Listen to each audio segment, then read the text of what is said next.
بسم اللہ الرحمن الرحیم۔ آج ہمارا الفقہ المیسر کا 13واں درس ہے اور احکام السؤر کے بارے میں بیان ہو رہا ہے کہ یعنی جھوٹا پانی کے احکامات، تو اس کے بارے میں یہ درس شروع ہے۔ اب اس سے پہلے 2 درس ہو چکے ہیں، یعنی پاک پانی، یعنی وہ پانی پاک بھی ہے، اس کے ساتھ وضو غسل وغیرہ کرنا پاک بھی ہے۔ 1 نمبر پانی وہ تھا۔ دوسرا نمبر وہ پانی تھا جو مکروہ ہے، جس کے ساتھ وضو کرنا مکروہ ہے۔ پانی خود تو پاک ہے لیکن اس کے ساتھ وضو کرنا یا غسل کرنا مکروہ ہے، لیکن وہ بھی مکروہ تنزیہ ہے۔ اب تیسرا یہ پانی ہے، لیکن تو اس پانی کے ساتھ وضو کرنا یا غسل کرنا اس میں شک ہے، تو یہ وہ شکی جھوٹا پانی ہے۔ سؤر جھوٹا پانی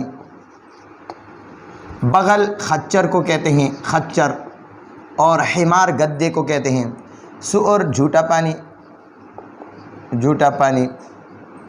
خچر کا یا گدے کا، گدہ، حمار گدے کو کہتے ہیں، گدہ۔ طاہر پاک ہے، بدون کا معنی ہے بغیر شک کے پاک ہے، وہ کا معنی ہے، اور لیکن کا معنی ہے لیکن، حل کا معنی ہے کیا، لیکن کیا، یصح بھی، اس کے ساتھ صحیح ہے، توضؤ یعنی وضو کرنا، یصح صحیح ہوتا ہے، با کا معنی ہے کے ساتھ، اور ہا کا معنی ہے اس، یعنی اس جھوٹے پانی کے ساتھ۔ التوضؤ وضو، با کا معنی ہے کے ساتھ، اور ہا کا معنی ہے اس۔ ام کا معنی ہے یا، لا کا معنی ہے نہیں، یصح کا معنی ہے صحیح ہوتا ہے، با کا معنی ہے کے ساتھ، اور ہا کا معنی ہے اس، یعنی اس پانی کے ساتھ۔ التوضؤ وضو، فا کا معنی ہے پس، قد کا معنی ہے تحقیق یا یقیناً، یا بے شک، یقیناً۔ وقع کا معنی ہے واقع ہوتا ہے، واقع ہوا یعنی پیدا ہوا۔ الشک شک، فی کا معنی ہے میں، ذالک کا معنی ہے اس، یعنی اس میں، فا کا معنی ہے پس، اور ان کا معنی ہے اگر، لم کا معنی ہے نہیں، یجد کا معنی ہے پاتا ہے، غیر کا معنی ہے علاوہ یا غیر یا بغیر، ہو کا معنی ہے اس پانی، توضأ کا معنی ہے وضو، با کا معنی ہے کے ساتھ، اور ہا کا معنی ہے اس، وہ کا معنی ہے اور، تیمم کا معنی ہے تیمم، ثم کا معنی ہے پھر، صلی کا معنی ہے نماز پڑھنا، نماز یا دعا، دونوں اس سے مراد ہیں۔ اچھا جی، اب فرماتے ہیں مصنف رحمہ اللہ، سؤر البغل والحمار، خچر کا جھوٹا پانی اور گدے کا جھوٹا پانی، خچر اور گدے کا جھوٹا پانی۔ سؤر البغل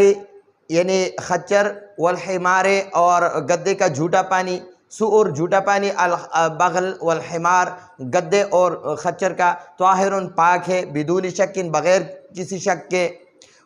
لیکن حل یصح بھی، حل کا معنی کیا، یصح صحیح ہوتا ہے بھی اس پانی کے ساتھ، اس بغل یعنی خچر اور گدے کے پانی کے ساتھ، توضؤ وضو بھی اس کے ساتھ، ام یا لا یصح صحیح نہیں ہوتا ہے بھی اس جھوٹے پانی کے ساتھ، التوضؤ وضو، فقد تو فرماتے ہیں پس یقیناً، وقع الشک کو اس بات میں شک پیدا ہو گیا، شک واقع ہو گیا، فی ذالک اس میں، یعنی اس جو جھوٹا پانی ہے خچر اور گدے کا، فإن تو پس اگر، لم یجد وہ شخص نہ پائے، اس شخص کو نہ ملے، غیرہ اس خچر یا گدے کے جھوٹے کے علاوہ، غیرہ اس خچر، ہو کا معنی ہے یا خچر یا گدے کا جھوٹا پانی، غیرہ اس خچر یا گدے کے جھوٹے پانی کے علاوہ، توضأ تو پھر وہ وضو بھی کرے بھی اسی خچر یا گدے کے جھوٹے پانی کے ساتھ، وہ تیمم، لیکن وضو کے ساتھ ساتھ تیمم بھی کرے گا، وہ تیمم بھی کرے، ثم پھر صلی نماز پڑھے۔ تو اب اس کا مطلب یہ ہے کہ گدا اور جو خچر ہے اس کا جھوٹا پانی خود تو پاک ہے، بغیر کسی شک کے وہ پاک ہے، لیکن کیا اس کے ساتھ وضو کرنا صحیح ہے یا صحیح نہیں ہے؟ تو فرماتے ہیں کہ اس میں شک ہے کہ اس کے ساتھ وضو صحیح ہوتا ہے یا نہیں ہوتا، تو یہ شک کی بات ہے۔ یعنی فی ذالک اس میں، یعنی اس جھوٹے پانی میں، خچر اور گدے کے جھوٹے پانی میں، تو فرماتے ہیں پس اگر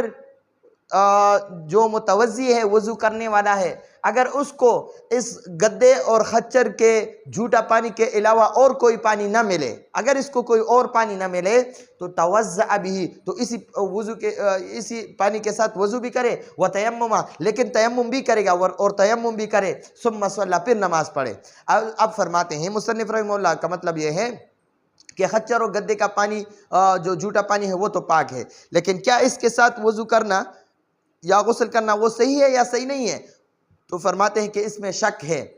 پھر فرمایا کہ اگر وضو کرنے والے کو یا غسل کرنے والے کو اس خچر اور گدے کے جھوٹا پانی کے علاوہ اور کوئی پانی نہ ملے، یعنی ماء مطلق نہ ملے، اس کو اچھا پاک پانی نہ ملے، سادہ پانی نہ ملے خچر اور گدے کے جھوٹا پانی کے علاوہ، تو پھر وہ اسی خچر اور گدے کے جھوٹے پانی کے ساتھ وضو بھی کرے، لیکن وضو کے ساتھ ساتھ تیمم بھی کرے گا۔ تو یعنی صرف وضو کرے تو پھر ٹھیک نہیں ہے، یا صرف تیمم کرے تو وہ بھی ٹھیک نہیں ہے، تو وضو اور تیمم دونوں کرے گا، پھر نماز پڑھے گا۔ اس گدے اور خچر کے جھوٹے پانی کے ساتھ پہلے وضو کرے اور اس وضو کے بعد پھر تیمم کرے اور پھر نماز پڑھے تو پھر ٹھیک ہے۔ اب فرماتے ہیں کہ کیا یہ وضو پہلے کرے یا تیمم پہلے کرے؟ اس سے پہلے درس میں، اس پہلے اسباق میں ہم نے پڑھا تھا کہ وَلَهُ الْخِيَارُ إِنْ شَاءَ تَوَضَّأَ وَإِنْ شَاءَ تَيَمَّمَ، اس کو اختیار ہے کہ پہلے وضو کرے یا پہلے تیمم کرے، اس کو اختیار ہے، لیکن بہتر یہ ہے کہ پہلے وضو کرے اور اس کے بعد تیمم کرے۔ یہ اس لیے کہ یہ تیمم یہ وضو کا نائب ہے۔ جب وضو کے لیے پانی نہ ہو تو پھر وہ یعنی پانی کچھ میل تک اس کا اپنا کوئی مقدار ہے، انشاءاللہ آئندہ درس میں پڑھیں گے، اور اگر اتنے موجودگی، یعنی اتنے جگہ پر اس کو پانی نہ ملے تو پھر اس کو اختیار ہے کہ وہ تیمم کرے، وضو نہ کرے، وضو کا پانی نہیں ہے تو پھر وہ تیمم کرے۔ تو یہ تیمم جو ہے یہ وضو کا نائب ہے، وضو نہ ہو تو پھر یہ تیمم سے کام چلتا ہے، تو اس لیے فرماتے ہیں کہ پہلے وضو کرے، پھر اس کے بعد تیمم کرے، پھر نماز پڑھے، پھر ٹھیک ہے۔ تو یہ آج کا ہمارا 13واں درس، آئندہ درس کی اجازت چاہتے ہیں۔ ھذا ھو المرام واللہ اعلم بحقیقت الکلام۔